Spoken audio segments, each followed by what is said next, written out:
It is all over.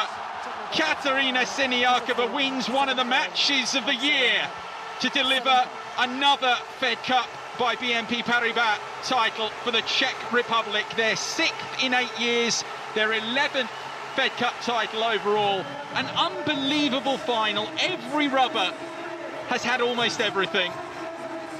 But it's the Czechs joyous, it's Kenin in tears, the US title defence is all but over, but she was amazing and gave it everything. This will live long in the memory. The Czechs are the champions, once again here in Prague. Dobrý den, everybody. Welcome to Ostrava in the Czech Republic here.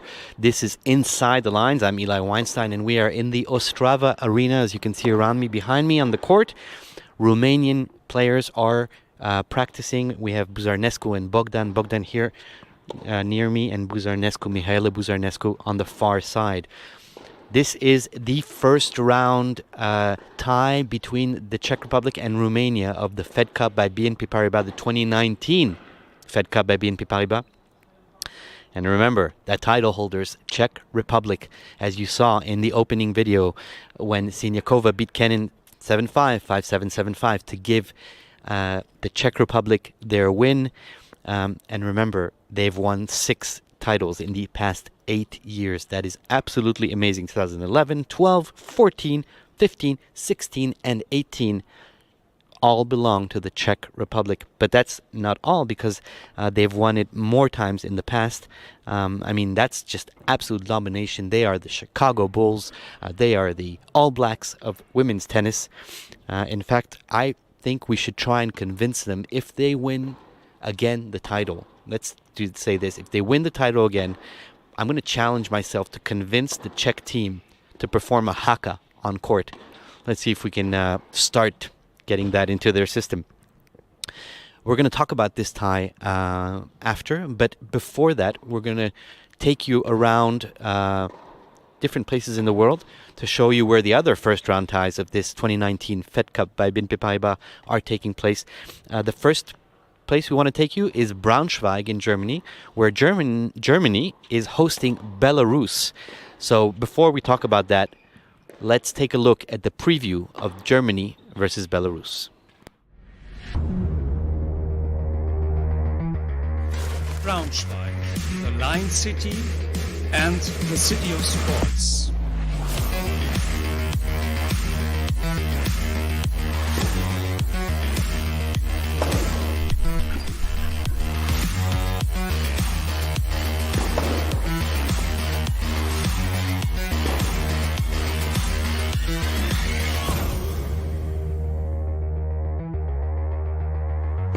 Welcome to the official dinner of the Fed Cup by BNP Paribas.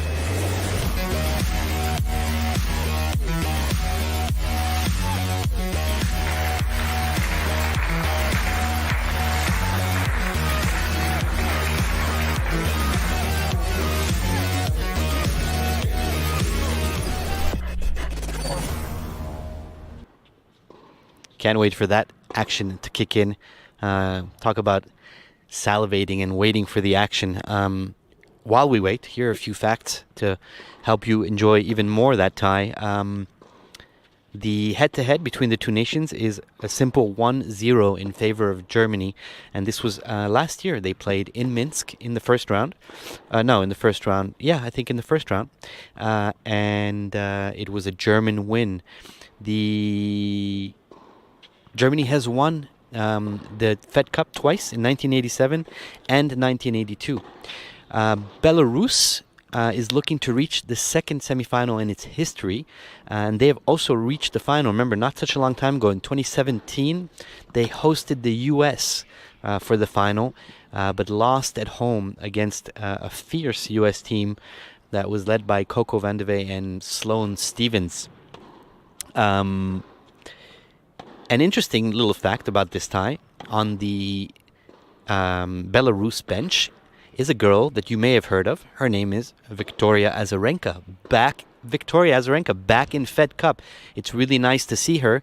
And she will be, for the moment, she is nominated to play doubles We'll see whether she comes in earlier. We'll see what the outcome of that match is.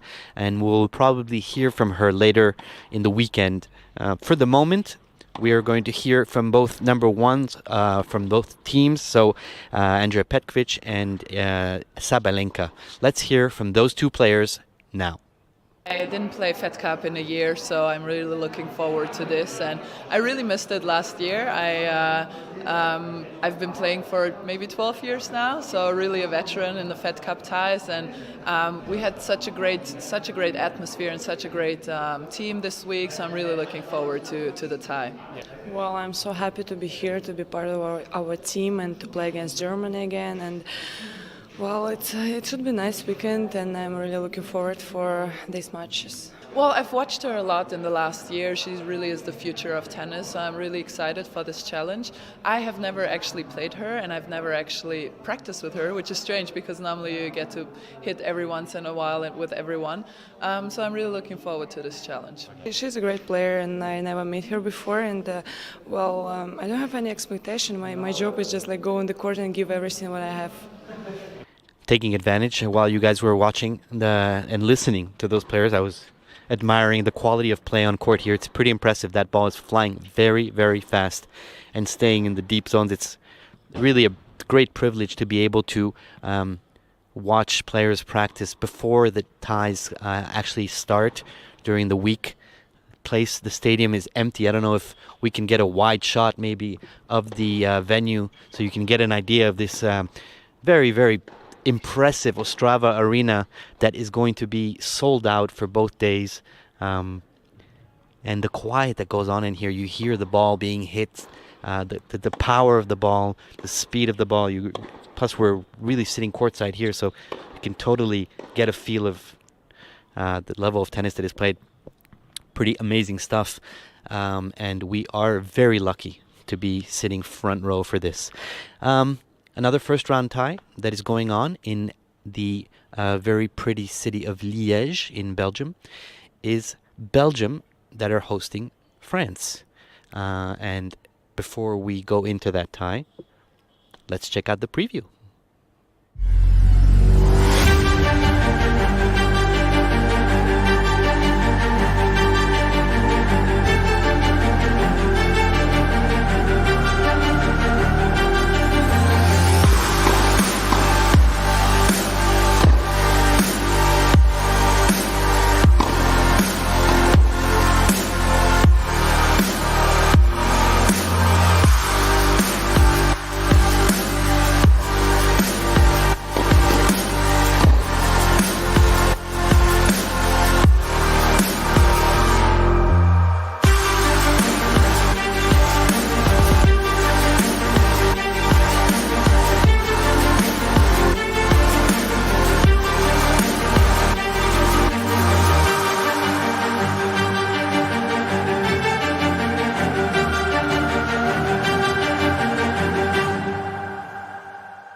Okay, lots of new faces on the French team and on the Belgium team. Let's remember that France lead that head-to-head 4-1.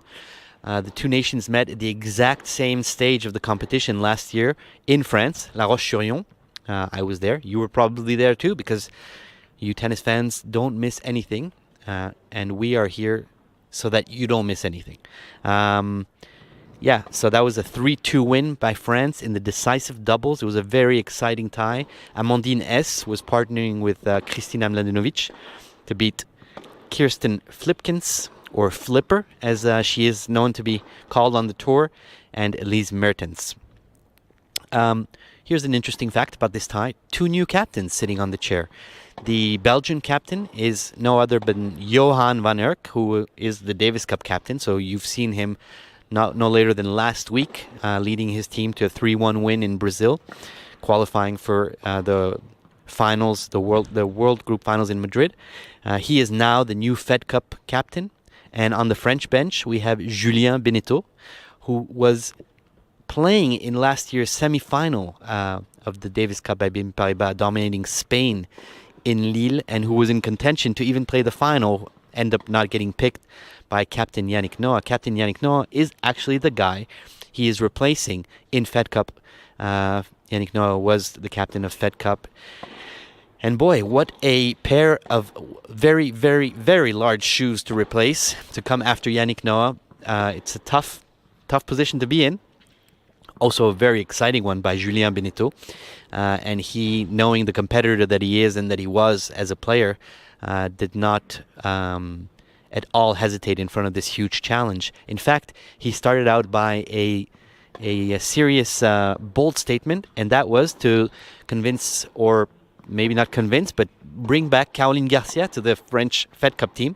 She had been MIA in Fed Cup since the finals in Strasbourg, in the 2016 finals between France and Czech Republic. Remember, epic final that the Czech Republic won. Obviously, when there's Czech Republic in the final, they always win, or almost. But anyways, they had won that one 3-2 in the doubles. Went deep into the Alsatian night, and it was a Czech Republic win in the doubles where Garcia and Mladenovic were pairing up. They lost to Pliskova and Strichova. Belgium, here's a little fact, interesting. They, before losing last year, were on a 7 tie winning streak. So they're looking to get back on that winning streak.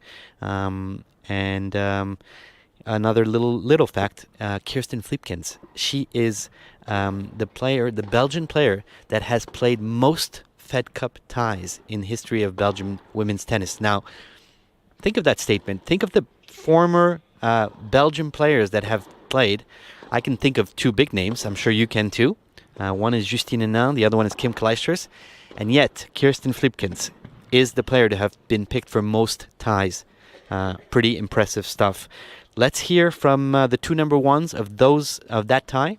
We have Elise Mertens and then Caroline Garcia. Well, yeah, of course, we would like to win, especially when we're playing at home. It's the first time that I'm playing Fed Cup at home, actually, so it's going to be really exciting. And of course, we want the revenge. It was a really tight one last time, so I think we have a good team and we're all standing by each other to get that win. I'm very happy and proud to be back with the team. It's been 2 years now, but it's not this long, and I had decided to take some time for myself, and I always say I will come back. So I'm back, and I'm very happy to be with the team. Okay, we're back, and we're going to look at our third first-round tie. It's the last tie we're going to look at closely today. The last tie, but definitely not the least. It's the one that's going on right here in Ostrava. We are North Czech Republic. We're just south of the Polish border, so we're up there. I can tell you it's nice and chilly outside. It's all white. It's been snowing nonstop, but I have to say the past 3 days have been very sunny. So it's a very, very cold sun. Thank God we're playing indoors. That's all I can say. Before I go into that tie and give you a few facts, let's take a look at the preview.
So, Czech Republic, Romania. Let's talk about that for a little bit.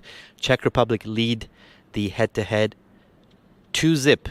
They haven't played much. The first time was in another century, 1980. So, I won't even go over that. Last time they played, 2016. And Czech Republic won 3-2. It was a decisive doubles also. And I can tell you that players from both teams have that tie in very fresh memory. The Czechs are looking to reach, get ready for this, the semifinals of the Fed Cup by BNP Paribas for the 11th consecutive time. 11, people. 11. That's just ridiculous. Okay, it's amazing. It's just amazing what they are managing to bring to the table in this competition. They're dominating it in a huge way. In fact, here's another interesting little fact. Karolina Pliskova is contesting in her 8th Fed Cup tie, so 8th, and she's already on a 14-4 record. There is commitment to this competition by the Czech Republic, which is really impressive and inspiring for all teams and players. In fact, the Romanians, the Romanian captain at the official dinner last night, in his speech, made a long note about that and said how the Czech Republic Fed Cup team was an inspiration for him and his players, and that they want to do nothing else but the same thing that the Czech Republic has managed to do. So they have a long way, because Romania is looking to reach first semifinal. So kind of opposites there. But even though one team has made it 11 times and has won the Fed Cup 11 times, in fact, the other team is, despite the fact that they have never reached the semifinals, is being led by somebody you may have heard of, Simona Halep, current number 3. She's won a Grand Slam. And Simona, who is an 18-9 record in Fed Cup, has something. She has a bucket list, and guess what is on the very top of her bucket list? Fed Cup. I mean, what else? You don't believe me? Here you go. Let's hear from Simona, and let's hear from Karolina. I really wish we can do this, but it's not easy. We have against the toughest team in the world, so they won so much, they have so much experience, but we have our chance, and I'm sure that we're gonna give everything we have. I'm 100% and I can't wait tomorrow to play. I'm nervous, it's normal. I play for my country, I play in a world group, so it's not that not very often to play like that, and I feel it, but it's a positive pressure, and I hope tomorrow I can put everything I have just to win the match. We won so many times that if we don't win, nobody says anything anymore. But of course we want to win again, and I think we have a strong team every time when we play, even though the players are changing. I think still we are pretty strong in doubles, singles too, so for sure we have a good chance to win this time too. It's a good matchup with Simona, always good match, so the quality of the tennis is always high, so I'm looking forward to Sunday. Hopefully we both going to be ready to play on Sunday, and for now I concentrate for my match tomorrow, and then we will see what is happening. Okay, so there you have it. The last first round tie of this 2019 World Group of the Fed Cup by BNP Paribas is USA Australia. USA is hosting Australia in Asheville, North Carolina. Players that are USA is featuring players such as Madison Keys or Danielle Collins, Australia, not Austria, Australia. Ashley Barty, Gavrilova. So we'll talk to you more about that tomorrow, just because they are 6 hours behind us and the draw hasn't taken place there yet. So there's really not much for us to tell you, aside from the fact that those players are there and location. We'll know more details tomorrow or later today, but we will share them with you tomorrow live on the Inside the Lines. Because, guess what? We are live tomorrow morning, 2 hours before the beginning of play here. We're starting here at 1 p.m. local time, so that's 12 noon GMT. So the Inside the Lines show tomorrow will be at 11 a.m. local, 10 a.m. GMT. And the same thing on Sunday. Before we go, two things. First, you might wonder why I have tennis balls here. It's very simple. I just want to make sure that my cameraman has reflexes. And the answer is absolutely none reflexes. That ball went flying right by him, and his hand did not even move. Very disappointed. Second thing I wanted to tell you is that we're going to leave you with a nice piece that we spoke to Katerina Siniakova earlier this week. And we asked her to talk to us about her giving the winning point to her nation in last year's final. So we started the show with the winning point. We'll end it with the winning point. But this time, we'll spend a tiny bit more time, and we'll have Siniakova telling us how it was to actually be on court. Some get ready for the goosebumps, people. Inside the Lines is over. I'm Eli Weinstein, and this is it from Ostrava. We'll see you tomorrow morning. had this second chance, and I was just telling to myself, you can do it, just stay in the point and you will do it. So it was another rally, and I was really happy that I did it. Actually, you could see it. I was a little bit confused because I didn't know. I wanted to shake her hand, and then the referee, and suddenly the coach and captain was celebrating. So I was kind of confused where to go, and then they were celebrating. So I just went to them and celebrating also. All match was really emotional for me. Was so many up and downs. Even I would lost this tough match, we still leading. It was really nice that I turned it around and won the game.